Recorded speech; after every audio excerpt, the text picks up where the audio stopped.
Hey there! Today, this video, we're going to be focusing on Lordroot. Lordroot is the most prominent plant within the Warrens, and has a variety of uses for hunters in the various cultures within the Warrens. Um, like I said, it's the most prominent. It's in fact so prominent that it is found practically everywhere. Although not all places necessarily have it in every inch of the ground, it is prominent enough where it is not a far journey to find some Lordroot growing somewhere. It is a very nutritious plant and supplies a great deal of sustenance to both creatures and the human societies that exist within the Warrens. However, it does have a couple qualities that are less beneficial. But first off, probably the most important thing Lordroot does is, besides being a beneficial source of food, it also sort of blesses water supplies that it's connected to. So if Lordroot is drinking from a water supply, it will also uh, change it in some way, and that water supply will become blessed. And blessed water just basically means that anything that drinks from that water source that's continually being affected by the Lordroot um, has gives the drinkers a higher degree of regenerative capability. So basically, wounds heal faster. Metabolism is admittedly a bit faster, but just in general, it almost makes the water almost like a rejuvenating serum of some kind. Not like health potion level where you just like drink it and then, oh, all my wounds are gone, but just that it alters your metabolism and your natural healing properties, so that a lot of people recover in the Warrens a lot faster than they would in the normal world.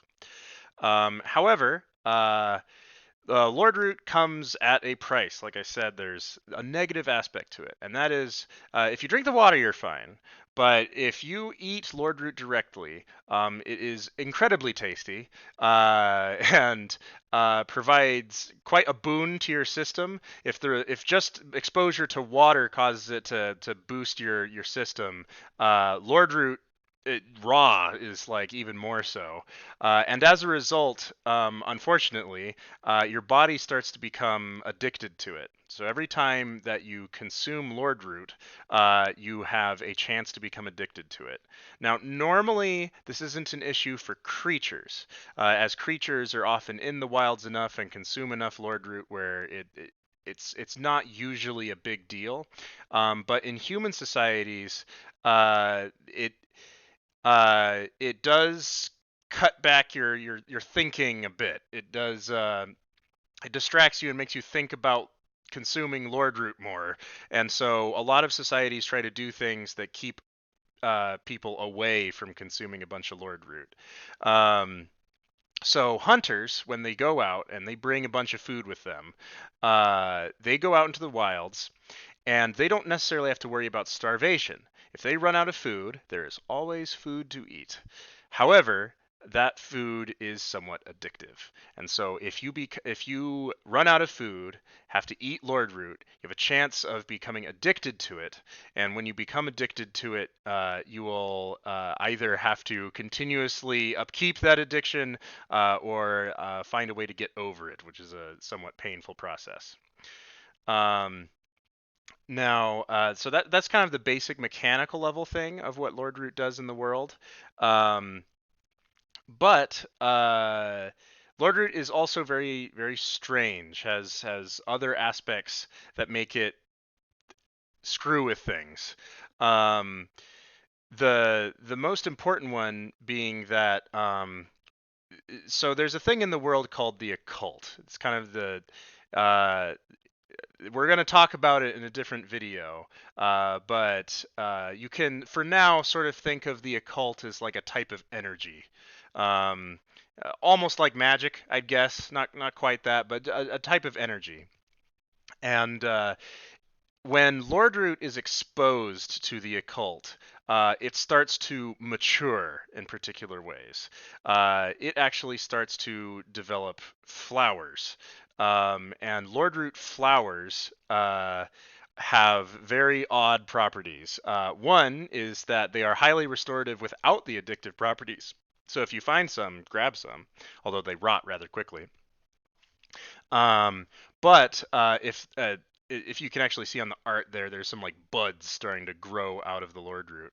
Um, but eventually these flowers get larger and larger until eventually they just become these massive flower buds.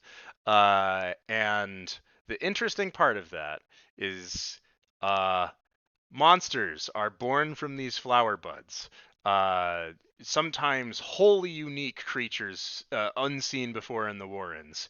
It is not clear exactly why this happens, uh, and frankly, a lot of people don't care for it. So a lot of people if they see like a flowering set of Lordroot, for one, they freak out. But two, they try to destroy it or something because they don't want any chance of something going wrong. However, destroying it tends to be the least popular option. The freaking out tends to be the most popular option because in order to flower, you need exposure to the occult. And occult energies are not exactly something that commonly occur. They're not just they're they are rare, and usually there's a reason for occult energies to be there, and they are not good reasons, and you should get the hell away. Um, but to get a bit into a different aspect of Lordroot is that technically this art we have over here is just one aspect, one type of Lordroot. So this is what would be commonly referred to as blessed Lordroot, although it's the most common type, so they just typically call this type Lordroot. Then we have a second type. The second type is cursed Lordroot. Once upon a time, we called it corrupted Lordroot. It doesn't really have anything to do with the corruption, but so you can just ignore that. But corrupted, I mean, Cursed Lordroot is a different variety of Lordroot that, as you can see in the art and whatnot, is more wiry and spindly than typical Lordroot. And what it does is it stagnates things. Instead of providing growth and health, it stagnates something. It's not death. If you consume cursed Lordroot, you do not like become ill or anything like that. Instead, stuff remains the same. It is unallowed. It is not allowed to change. Um, Excuse me, tossing away phone that's beeping. Um, it is not allowed to change. And so, for example, wounds will continue to fester. Well, not so much fester, but just never heal over. They'll always be like exactly the same. If you bleed, the bleeding will be very slow and sluggish. It's almost as if you're becoming like a rock, like a living rock or something. And to make matters worse, the same thing that happens with water supplies with blessed Lord roots happens with cursed Lord roots. So cursed Lord roots curse water supplies, and they cause it so societies or creatures that drink from waters of that become strange, stagnant versions of themselves. Their minds begin to slow. Their sensations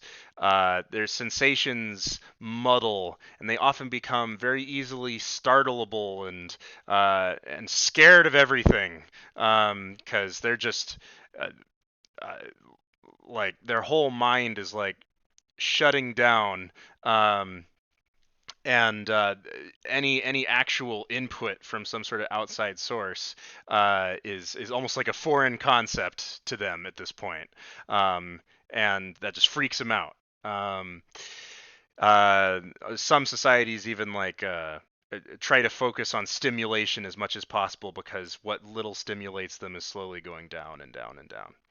Um, Cursed Lordroot features heavily when we talk about the city of Acanthus and the chained god Oros, who is essentially a what people think is a dead god, but is essentially a stagnant god who is being kept alive horribly through cursed Lordroot. And finally, to wrap things up, uh, you notice it says like corrupted Lord Tree, right?